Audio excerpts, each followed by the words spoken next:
যে বান্দা বলবে আমার রব আল্লাহ, এই কথা বলার পর সুম্মাস্তাকামু, সে অটল অবিচল থাকবে।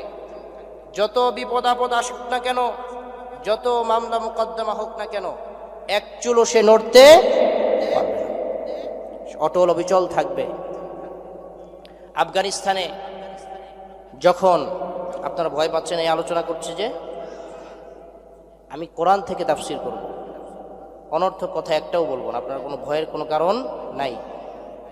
আগে তো কথা বলতে ভয় পাইতাম, এখন কি আর ভয় আছে নাকি? কোনো ভয় নাই। আগামীর বাংলাদেশ ইসলামের বাংলাদেশ।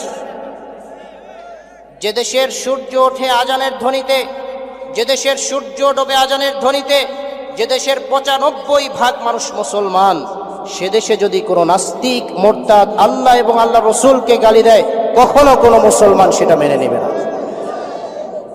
আল্লাহ রসুলের প্রতি ভালোবাসা আমাদের ঈমানের অংশ। যেই মুমিন ব্যক্তি আল্লাহ রসুলকে নিজের জীবনের চাইতে বেশি ভালো না বাসবে, সে কখনো পরিপূর্ণ মুমিন হতে পারবে না। আমি বলিনি, মুহাম্মদ সাল্লাল্লাহু আলাইহি ওয়াসাল্লাম বলেছেন, লা ইউমিনু আহাদুকুম হাত্তা আকুনা আহাব্বা ইলাইহি মিন ওয়ালিদিহি ওয়া ওয়ালাদিহি ওয়ান নাস আজমাইন।